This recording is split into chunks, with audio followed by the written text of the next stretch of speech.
有冇試過拍拖初期，男朋友成日主動聯絡你，開行問暖，感情好好，但突然有一段時間佢變得好冷淡，唔再主動 send 信息。你問佢點解，佢話冇事，我只係最近有啲忙。你唔信，越諗越驚，開始懷疑佢係咪有第三者，係咪唔愛我？你不停追問，佢越走越遠。當你放棄追問，唔理佢，佢反而突然翻嚟，好似咩事都冇發生過咁，重新變得好親密。又或者你係個男仔，另一半平時好開朗嘅，但突然有幾日嘅情緒好差，你越安慰佢，佢反而越喊，你完全唔知自己做錯咩事，好無助。呢兩個場景其實有一個共同嘅解釋，男人係橡筋，女人係波浪。今日呢一集我哋就嚟拆解男人來自火星，女人來自金星呢兩個理論。大家好，我係 KK 師傅，我喺 IG 經營愛情玄學諮詢服務，處理過好多愛情 case，由分手復合、第三者問題、曖昧處理、正緣預測等，我會喺呢個 channel 同大家一齊讀愛情心靈書，結合我嘅玄學經驗，幫大家喺書中學到嘅實戰技巧，再應用喺自己感情度。星期一至五朝頭早8點鐘，我都準時喺度陪你。好啦，繼續講翻呢一本書第6至第7個 chapter， 男人係橡筋，女人係波浪。先講橡筋，作者阿莊話，男人喺親密關係入邊有一個天然嘅循環。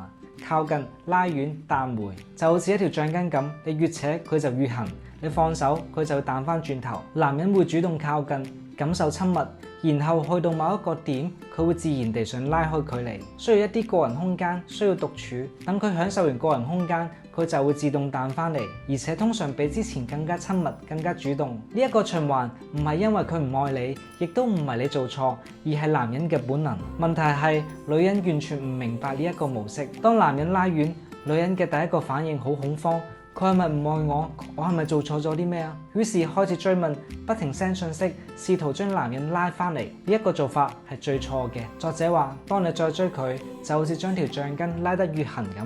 只要有兩個結果，一係斷裂，一係個男人更加用力地彈開。所以正確嘅做法係放手。遇到呢個情況，最好唔好追，做翻自己嘅事，約朋友又好，自己消磨時間都好。等佢準備好，佢自然會彈翻轉頭。而且當你唔追，男人反而更加開始掛住你，主動翻嚟。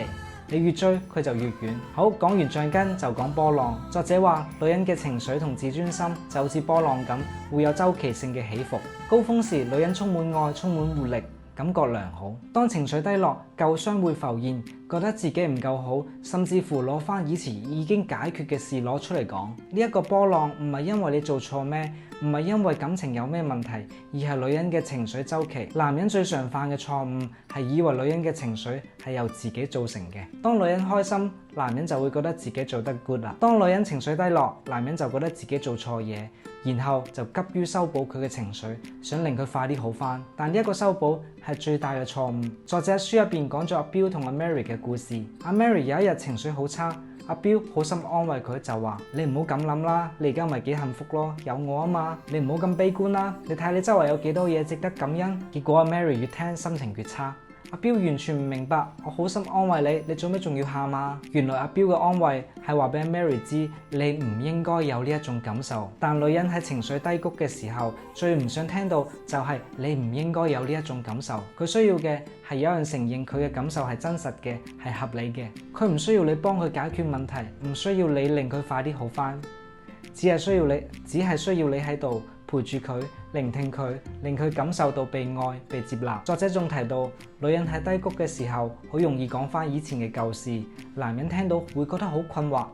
呢件事咪已經解決咗咯，做咩又攞翻出嚟講啊？其實女人翻舊帳唔係要追討責任，只係情緒低落，所有負面嘅嘢都會湧晒出嚟。你唔需要逐件事解釋，只係慢慢聆聽，等佢宣泄好之後，心情就會好翻。所以男人要做嘅，第一，唔好試圖修理佢情緒；第二，唔好叫佢唔好咁諗；第三，靜靜地陪伴；第四，相信佢可以自己走出低谷。講到呢度，加插少少玄學知識。喺八字入邊，每一個人都有一個月柱，月柱係代表情緒同內心世界嘅狀態。如果女仔嘅月柱同隔離嘅日柱或者年柱有衝突，例如火遇到水、金遇到火、木遇到金，有呢一種相生相克嘅情況，就代表佢嘅情緒容易比較起伏，波浪嘅幅度亦都會大好多，好多嘢諗，容易諗埋一邊。只有了解對方嘅月柱，先可以知道佢嘅情緒模式係點樣。令你相處得好啲。總結今日呢一集，男人係橡筋，需要定期拉遠再彈翻。呢一個係本能，唔係唔愛你。女人唔好追，要放手，相信佢會彈翻轉頭。而女人係一個波浪，情緒有高峰有低谷，低谷嘅時候陪伴就 OK， 唔需要任何解決方法，亦都唔好修理佢情緒，靜靜陪伴，等波浪自然流動，感情先更加深厚。下一集我哋探討男女各自有咩情感需求，點解你付出好多，但對方依然都好唔滿足？仲有男女喺感情入邊嘅計分制度係完全唔一樣嘅。如果你聽到呢一度覺得另一半忽冷忽熱，唔知係咪感情出現問題，或者有第三者，歡迎嚟 IG 揾 KK 師傅做一個奇門遁甲諮詢，幫你睇下感情走勢如何。我係 KK 師傅，我哋下集見，拜拜。